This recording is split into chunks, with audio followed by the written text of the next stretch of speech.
The latest Genshin update contains a lot of insane changes, one of which includes an entirely new game mode called Miliastra Wonderland. And in this video, I am quickly going to cover everything you need to know about version 6.1, also known as Luna 2. So, let's first start with the upcoming Archon Quest. And let me tell you, it looks pretty dope. Not only does Varka finally show up and we get to witness his glorious and buff character model, but Arlecchino also pays us a visit. In fact, we're now teaming up with 3 Harbingers because the big bad boss of this update is going to be Rerir. In fact, Hoyo even previewed a couple of combat phases against him. But interestingly enough, they didn't confirm if he will be a weekly boss. And from what I've gathered so far, it seems like this may just be a one-off fight. Other than that, Durin was also revealed for a moment. His attire actually looks really fitting, and as Albedo enjoyer, it warmed my heart to see them together. But yeah, Act 3 and 4 will be available to play through when the update arrives, and by completing it, you'll also obtain 560 Primo Gems, as well as level up materials for Nefer. Now, the devs also quickly previewed the updated content for Selene Chronicles. Basically, you can spend even more time with Columbina, and obtain some rewards that we couldn't obtain before. Plus, you can also receive a blessing here that enables Ascend and Gleam buff in Naughty with just 1 unit instead of 2. Oh, and finally, a new world boss called Frost Knight Hera will be added to the game, and the livestream cast confirmed its materials will be named by Nefer.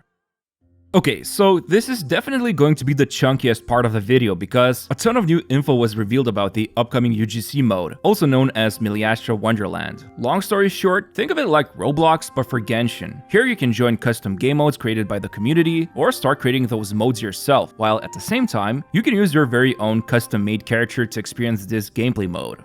But let's start from the beginning. So, once Luna 2 update is live, you can access Miliastra Wonderland mode by navigating to the menu here, or just directly press it in the upper right shortcuts. And in order to actually start this game mode, you will need to complete the Archon's Prologue quest. Basically, the same time you unlock the Gacha is when you unlock this mode. I'm only saying this for new people who haven't started playing yet. Now, how it works is that for the moment, you can only use a custom character called Mannequin to experience this new game mode. However, you can fully customize the mannequin and even switch between genders. It looks like the customization for the model is alright, doesn't seem to be that deep. However, this is where outfits come in. If you ever played a dress-up gacha game, such as Infinity Nikki, you might be familiar with some of these new mechanics, but let's go through how this system actually works. Okay, so first of all, on the left side here, we can see a ton of outfit pieces that the mannequin can be dressed with. And obviously the first question that comes to mind, how do you obtain them? Well, there's actually a bunch of different ways, but starting with the first one, you can get some outfits from the Awakening Chronicle. Basically a battle pass, but for Miliastra Wonderland. It contains a bunch of cosmetics and other rewards specifically for this game mode. However, if you buy the actual Gnostic Hymn battle pass, then Miliastra's battle pass is unlocked for free. Well, the $5 version. And then vice versa, if you buy the $5 version Miliastra battle pass,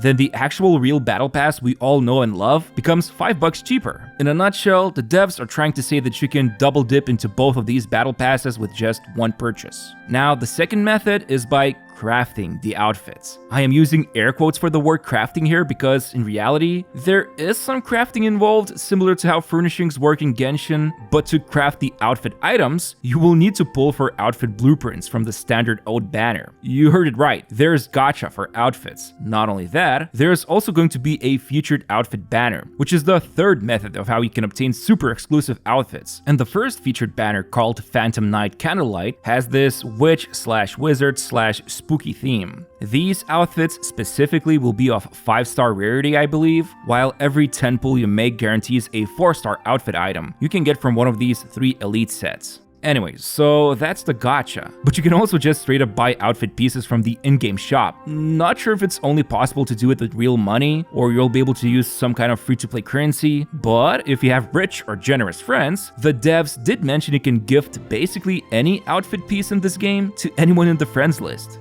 Oh man, Genshin is really entering Fortnite and Roblox era with the fashion madness. Now finally, the last method of gaining outfit items is by simply playing the game and participating in events. As you can see, one of the images shown here depict the type of rewards you can get for just doing some basic tasks once Miliastra is released. Keep in mind, this resource called Geode of Replication is used for the standard banner. Not much has been revealed how the actual monetization will work for the featured outfit banners. But get this, you can actually use the mannequin with all the custom outfits in the open world together with other Genshin units. If that's not enough, using the mannequin skill or burst also allows you to shift to an alternate outfit, although it's not clear how it actually works just yet. Other than that, you can even snap a picture of your mannequin and use it as your profile's avatar. Now that's pretty cool. Although, I do wonder how good the kit is going to be, and if you can use the mannequin in endgame modes as well. Also, and this is quite interesting, the mannequin's level increases based on how much you played Miliastra Wonderland. You don't need to use any resources to increase the mannequin's level. It will be tied to the level of your progress in the Wonderland. But yeah, aside from all the outfit and mannequin stuff, we're left with the actual game mode, or should I say game modes. Basically, from the looks of it, you can join any of the lobbies by browsing community-created games, ranging from FPS to adventure to party games and so on. The devs did mention that if you want to play in single player, you can host private lobbies. Of course, it will depend on the game mode if it supports single player, but it's good to know for those who just want to play solo. And as for those who want to become creators, well, there's a robust creation tool system, with documentation included. Plus, you can even join dedicated forums for questions or discussions. There is no actual coding involved, everything is done visually, and you can see some logic programming in this interface. But honestly, if the devs really want to see some crazy inventions, they gotta allow some kind of scripting language to run. Just make it optional for those who have programming background. Anyway, besides that, you'll also be able to earn some money from your created games, and there was some talk of even better reward program once Luna 4 version arrives. And on top of that, the more games you created, the better access to features you gain. And to me, that sounds a bit iffy because just give full creative freedom from the start. I don't know, that's just my own opinion.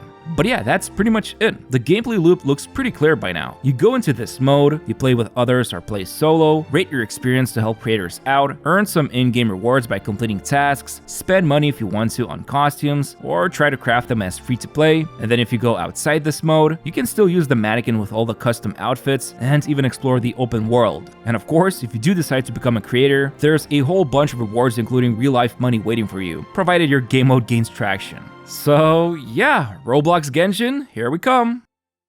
Okay, coming back to the real world of Genshin, let's talk about the newest upcoming character, Nefer. She's a 5-star Dendro Catalyst user, and basically, she specializes in dealing Lunar Bloom damage. The only way to do this is by tapping her skill and then using her charged attacks. It looks like each charge attack will consume 1 Verdant Dew, which is the resource that you gain after causing a Lunar Bloom reaction. On top of that, when the team is in Ascendant Gleam state, Nefer's passive talent allows her skill to transform Dendro cores on the ground into Seeds of Deceit, which can then be absorbed by her charge attacks and help increase her damage output further. And then when it comes to her burst, it just deals some AoE damage, but the stacks you've obtained from Seeds of Deceit will power up its damage. Oh, and interestingly enough, with Nefer, you can gather intel on some NPCs in the game, possibly to just reveal some additional lore, although they did mention some kind of intel exchange function at the Adventurers Guild, where you can experience some side stories. I'm a bit confused here because, is this only possible with Nefer then? Because they've also mentioned at some point a message board that you can visit in Curatorium of Secrets, and it sounded like anybody can do this, even if they didn't pull for Nefer, but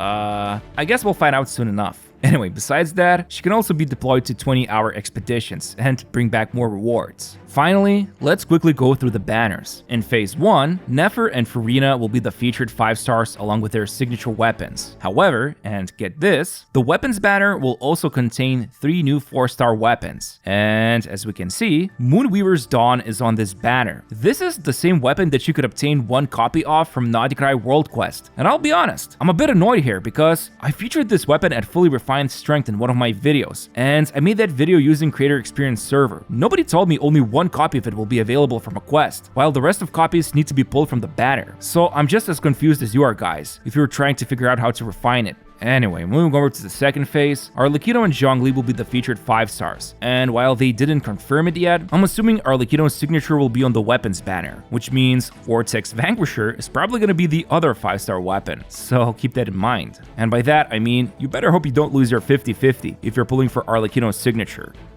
Alright, as always, there's gonna be some events, and the major one, called Ruins Exploration Fieldwise Center, will be based around Sumeru. It actually involves a big cast of Sumeru characters, and the main focus will be put on Layla, who went stargazing and fell into some kind of ancient ruin. Who knows, maybe this event will have some actual lore about the moon. But besides that, the first minigame of this event will have you use Baron Bunny and Kali's doll to traverse and collect coins. Then in second minigame, you will need to guide Farazan's puzzle pal by using correct elemental reactions. And then finally, the third minigame is a combat event with some kind of objectives you'll need to achieve to gain better score. And the main reward for doing all of this is going to be a free copy of Kali, along with the usual resources. Moving over to smaller events, the first one called Dance Dance Dynamic Disco is a rhythm minigame, and it looks pretty ridiculous in a good way. Then there's Saurian Sojourn event, where you will need to navigate some puzzles along with your Saurian buddy, which to me is always a treat when it comes to interacting with Natlan's Pokemon. And then finally, we have Overflowing Abundance making a comeback yet again, plus Genius Invocation TCG is getting a bunch of new cards, and a few modes will be making a return. But yeah, that's pretty much it when it comes to events. You can see the whole schedule shown here.